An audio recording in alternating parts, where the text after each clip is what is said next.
Nuestro tema es: ¿para qué estoy aquí en la tierra? Teníamos una reunión bonita en nuestro grupo ahí de obreros de nuestra iglesia y estábamos enfocando allá, era como el 25 de mayo, yo me iba a operar el 31 y ese día me asignaron a mí que hablara de este tema. Yo le dije, bueno, lo único es que yo voy a cambiar el título. Si no sale bien la operación, mi tema va a ser: ¿para qué estuve aquí en la tierra?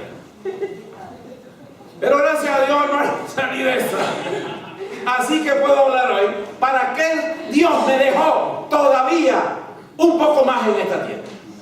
Entonces vamos a estar estudiando. ¿Qué hago yo? Estas son preguntas importantes. Sobre todo los adolescentes se hacen muchas preguntas. La pregunta de los adolescentes generalmente es: ¿quién soy? ¿De dónde vine? ¿Para dónde voy? En fin, ¿alguien se casará conmigo? ¿Soy feo? ¿Soy bonito? Tantos detalles, preguntas importantísimas para él, si bien no para nosotros. Sin embargo, advertencia: hay algunos que se quedan en su infancia y todavía son viejos y están preguntando: ¿qué hago yo en la tierra? ¿Para dónde voy? ¿Qué haré? Y bueno, en fin, no me voy a meter con eso. Pero vea usted, el autor nos dice que vamos a considerar 3 preguntas principales que todos nosotros, no es necesario ser adolescente, nos hacemos. Una corresponde a la pregunta de existencia, otra es pregunta de sentido y otra es la pregunta de intención. La pregunta de la existencia, esa es la razón por la cual estoy aquí. ¿Por qué estoy vivo? Usted se pone a pensar de la cantidad de personas que mueren cada día en el mundo. Se calcula que alrededor de 60,000 personas mueren cada día en el mundo. A eso usted puede agregar cuántos pueden salir de este mundo. Y entonces usted puede mirarse a sí mismo, porque yo tengo que decirle algo. Tengo que decirle algo. Cualquier día de esto puede ser, como siempre usted ha dicho: hoy viviré como si fuera el último día de mi vida. Como alguien dijo, usted puede estar seguro que un día de esto usted va a atinar. Es decir, se va a cumplir lo que tanto usted había pensado.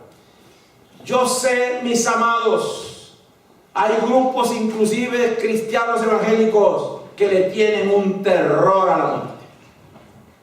Hay grupos de nacionalidades que ellos no quisieran que la muerte esté allí para nada.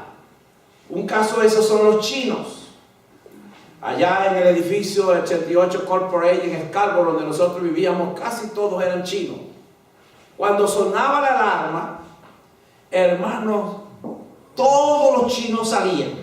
Eran los primeros con las escaleras, viejitos y todo. Bueno, casi siempre Mario y yo éramos los últimos, cuando era el segundo y abajo. Uno era porque no queríamos llevarnos a toda esa gente por delante, ¿verdad? Eran muchos de ellos mayores. Pero ellos no querían morir. Y hasta hoy es un dolor profundo si un chino muere. Y eso que son millones de chinos. Ustedes se pueden imaginar los millones de muertos que van a haber en pocos años. Pero para ellos eso es tremendo. Pero hermano, en muchas iglesias evangélicas, hablar de la muerte, como hablar de la enfermedad, como hablar de los problemas, eso, hermano, ellos casi lo han eliminado. Porque eso no atrae gente. Mejor es decirle que Dios les hace un seguro contra incendios. Dios les hace un seguro contra enfermedades. Dios le da un seguro contra las adversidades. Y usted viniendo a Dios, bueno, usted tiene todo el problema solucionado.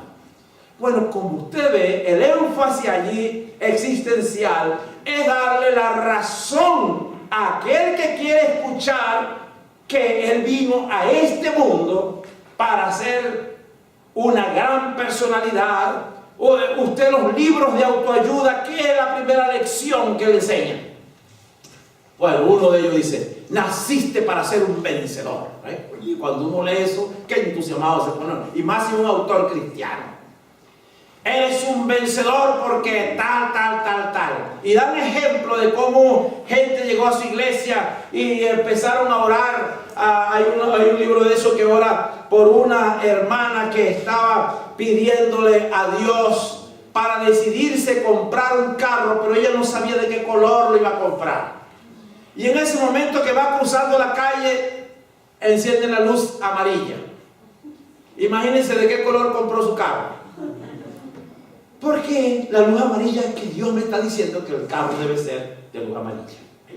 Hay algunos que estaban pensando, bueno, si yo pudiera ir a Israel, porque qué bueno sería ir a Israel. Y de repente cuando está parado frente al tráfico, ve la placa que está delante, dice Panam 747. Bueno, antiguamente era Panam la línea, ahora puedes ponerle cualquier otra cosa. Era una línea aérea, para los que no sepan. Eso era una línea aérea. Panam 747. ¿Y qué cree que usted hizo la señora?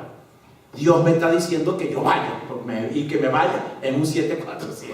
En fin, ¿qué cosas hacemos? Está lleno de muchas cosas el mundo hoy. El autor, la primera frase que va a usar en el texto de hoy, ¿qué es? Vamos a ver si alguien sabe. ¿Qué es lo que dice? Bueno, abra su libro, para eso usted lo trajo. A menos que usted haya traído su libro para darle un paseo. ¿Qué dice esa primera del día 1 de hoy? Del día de hoy. En la primera frase del texto. ¿Qué dice ahí? No se trata de ti. Porque una de las tremendas luchas es que nosotros andamos buscando una respuesta. Para nosotros andamos buscando porque pensamos que nosotros somos lo más grande que hay en la tierra. Y eso sí es verdad, pero vamos a verlo en su contexto. Otra pregunta que nos hacemos es la pregunta del sentido. ¿Qué importancia tiene mi vida? Y luego la pregunta de intención y también que va a dar dirección. ¿Cuál es mi propósito en la vida? La pregunta existencial, vamos a ver si ustedes ya lo tienen ahí. ¿Cuál es? Ahí te escriban, creo que, no sé si está marcado eso o no está marcado. La pregunta existencial, ¿cuál es? ¿Por qué estoy vivo? ¿Por qué estoy vivo? La Biblia dice que Dios me creó para amarme. ¿Qué va a poner usted en el espacio que está ahí en blanco? La Biblia dice que, hermano, que Dios me creó para amarme. Por eso no está mal las 4 leyes espirituales. Comienza diciendo, Dios te ama y tiene un plan maravilloso para tu vida. Algunos hermanos teólogos han escrito libros contra esa idea. Para ellos el ser humano está aquí, bueno, porque Dios lo trajo y Dios lo ha permitido y de alguna manera, pero todo lo que explica la palabra de Dios está en Juan 3:16. Hermanos, ¿qué dice Juan 3:16? Ajá, Dios al mundo, para que todo aquel que en Él cree no se pierda, mas tenga vida eterna. Hermanos, si usted no sabe este versículo, agrégueselo a los 5 que tiene que aprender. Usted tiene que aprender 6, porque ese versículo es importantísimo y es tan aprendido, el más repetido en el mundo diariamente, en el mundo cristiano, es Juan 3:16. El segundo bastante repetido es Filipenses 4:13. ¿Qué dice Filipenses 4:13? Todo lo puedo en Cristo que me fortalece. Este ha sido el versículo caballito de batalla que han usado muchos de estos que creen en muchas cosas, pero lo sacan de su contexto.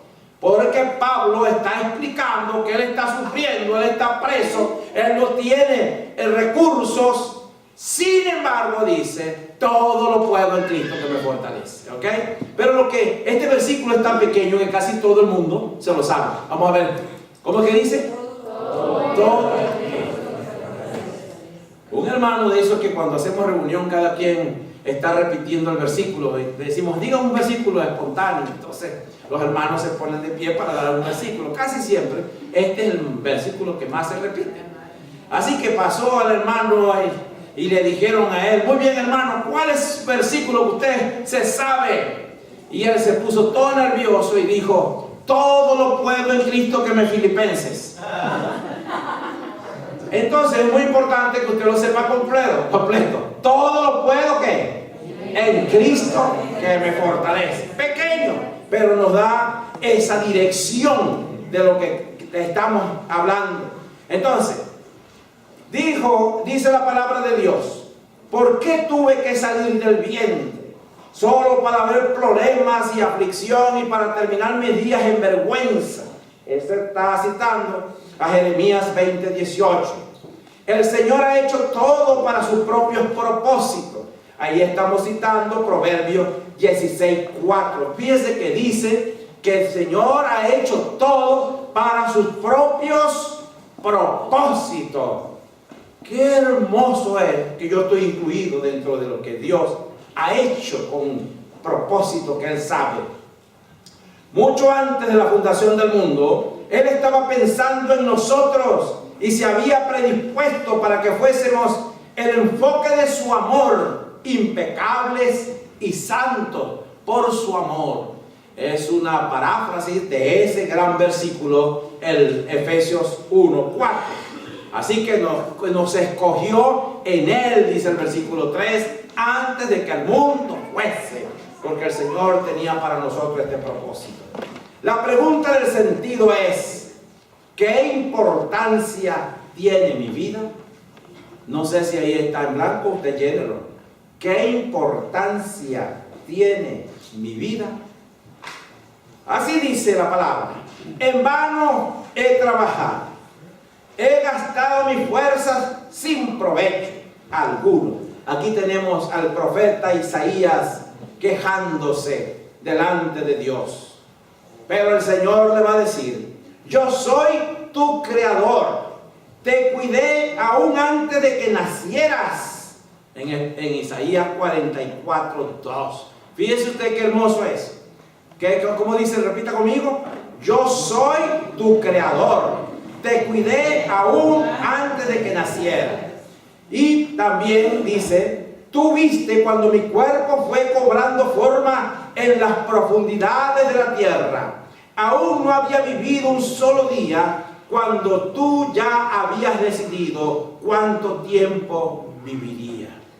Qué hermoso es ver a una mujer embarazada, ¿eh? Y ver cómo Dios está formando una vida preciosa en ese pequeño espacio. Y ya Dios tiene para él su plan, o para ella su plan maravilloso. Porque el Señor nos hace con propósito, ¿verdad? Gloria a Dios. Después le digo quiénes son las que están embarazadas. Lo habías anotado en tu libro, el Salmo 139:16. Pero los planes del Señor quedan firmes para siempre. Los designios de su mente son eternos. El Salmo 33:11. Segundo punto. La Biblia dice que Dios me creó para ser eterno. Dios me creó para ser eterno. Si esta tienda de campaña, dice el apóstol, en que vivimos se deshace, tenemos de Dios un edificio, una casa eterna en el cielo, no construida por manos humanas. Dejen su insensatez y vivirán. Anden por el camino de una vida con sentido. El Proverbios 9:6. Y la pregunta de intención es: ¿cuál es mi propósito? Porque habrás creado, es una pregunta, ¿por qué habrás creado en vano a todo hijo de hombre? Salmo 89:47. El comienzo de la sabiduría es el temor del Señor. Conocer al santo es tener discernimiento. Proverbios 9:10. La Biblia dice que Dios me creó con un propósito: llegar a conocer. De allí entra en juego las dos palabras. La palabra vida. Cuando lo sabemos, qué hermoso, porque todo esto tiene sentido. Cuando nacemos tenemos un primer nacimiento. El primer nacimiento nos pone aquí en la vida. en esta vida humana, que es una asignación temporal, y lo va a leer usted esta semana. Así que Dios nos puso en este mundo. Pero esto que es carne, esto que es cuerpo, esto que es naturaleza pecaminosa, no puede disfrutar eternamente de la compañía de Dios. Dios no lo permite. Entonces, ¿qué hizo el Señor ante la imposibilidad de que ningún ser humano estaba exento de tener un cuerpo corrupto? Dios entonces tomó un cuerpo humano y vivió una vida perfecta, sin pecado. Y Él se ofreció para ser nuestro intermediario. Y Él vino, y dice la palabra de Dios, que Él es la vida Zoé, no la vida bios.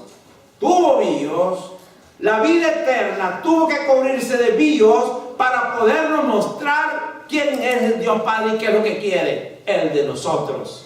Pero ahora nosotros, con nuestra vida bios, tenemos que revestirnos de la vida Zoé para poder ver a Dios tal como Él es y vivir para siempre con Él. Gloria a Dios.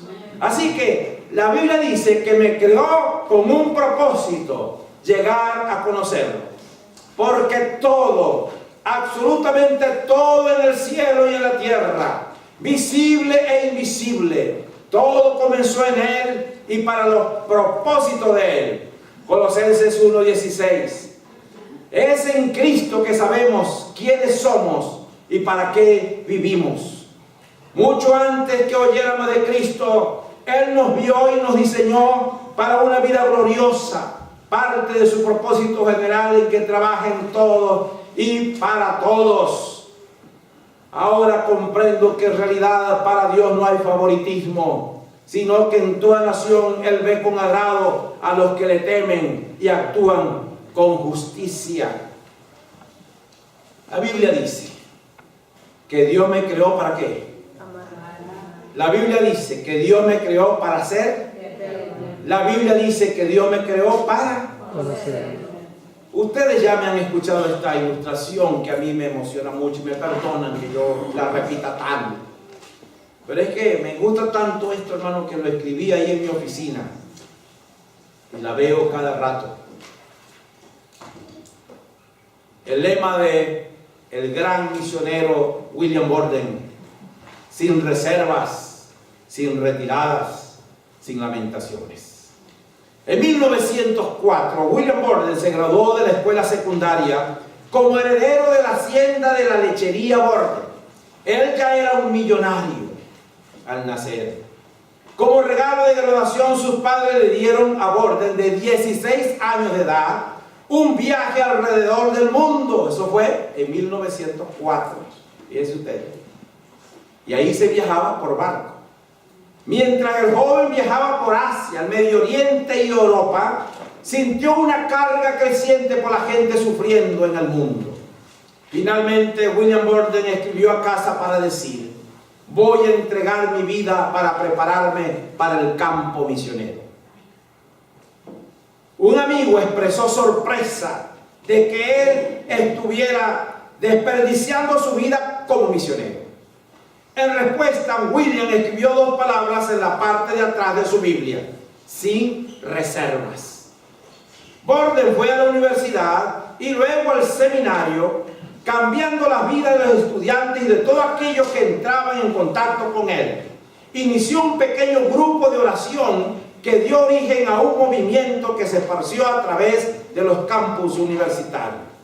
Para el tiempo en que William Borden estaba en el último año, 1000 de los 1300 estudiantes asistían a estos grupos. Gloria a Dios, hermano. Un verdadero avivamiento en la universidad. El ministerio de alcance de Borden no estaba confinado al campus universitario nada más. Él se encargaba de cuidar a las viudas, los huérfanos y los lisiados. Él rescató a los borrachos de las calles y comenzó una misión. Mientras el grupo desarrollaba un plan sobre cómo evangelizar mejor, Borden siempre era el que tomaba los casos evangelísticos difíciles que más nadie quería. Pues bien, Durante la universidad, su llamado misionero se concentró en un grupo de musulmanes de la China. Una vez que se fijó esa meta, Borden nunca titubeó. Además, inspiró a sus compañeros de clase para que consideraran el servicio misionero. Uno de ellos dijo: él ciertamente fue una de las personalidades más fuertes que jamás haya conocido, e imprimió carácter al resto de nosotros en la universidad. Siempre sentí que él estaba hecho del mismo material que los mártires. Para el tiempo de la graduación, Borden rechazó algunas ofertas de trabajo altamente remunerados. En su Biblia él escribió 2 palabras más: sin retiradas. Finalmente el sueño de William Borden se estaba haciendo realidad.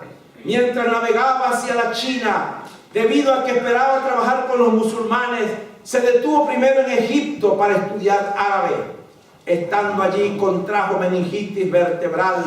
A cabo de un mes, William Borden, de 25 años de edad, murió. La noticia de su muerte provocaron una ola de tristeza alrededor del mundo. Cuando se leyó su testamento, se descubrió que había dejado toda su fortuna, más de $1 millón, a la causa de Cristo. ¿Fue la muerte anticipada de Borden un desperdicio, como algunos habían dicho? No, en el plan de Dios. Antes de su muerte, Borden había escrito 2 palabras más en su Biblia.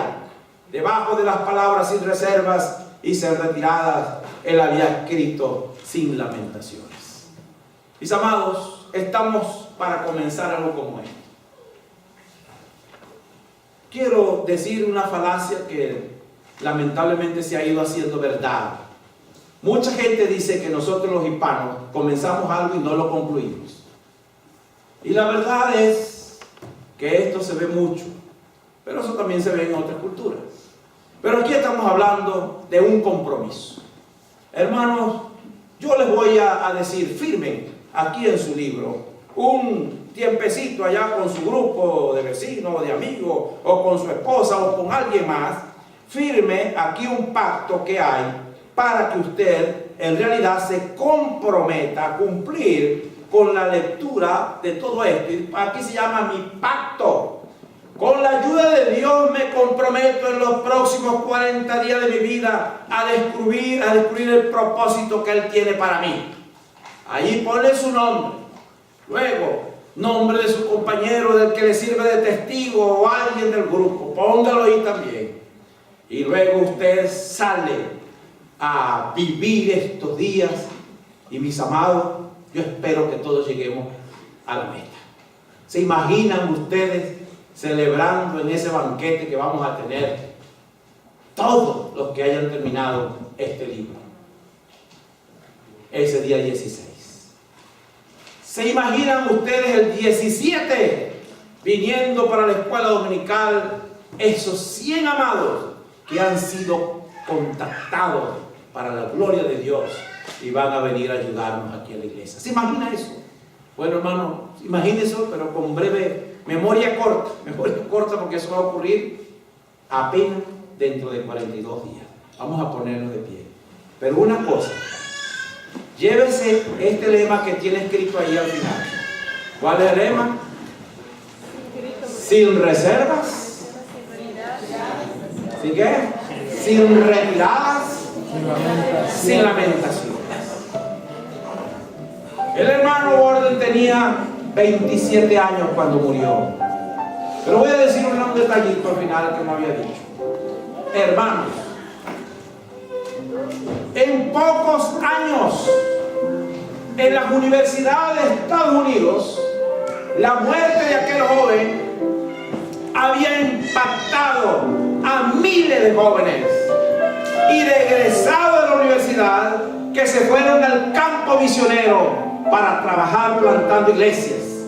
Muchos de estos misioneros llegaron a América Latina. Una pareja joven llegó a Venezuela y fue a Maracaibo. Joven la pareja en 1952. Para 1963 ya habían plantado varias congregaciones y ayudado al crecimiento de la obra en el estado Zulia. Y luego fueron promovido para llegar a la Misión Bautista Emanuel. Un joven a punto de cumplir 18 años, que estoy hablando de agosto y el cumpleaños en octubre, llegó a la Misión Bautista Emanuel. Aquel misionero, hablando un español con dificultad, dio su mensaje, y cuando hizo el llamado, aquel joven pasó al frente. Él predicó su primer sermón en Caracas, y aquel joven fui yo, que fue su primer convertido en la ciudad. Ellos habían sido inspirados por ese William Morton también. Gloria a Dios, hermano, que esto me emociona mucho, perdóneme. No puedo emocionarme, acuérdense de esto. Dominio propio.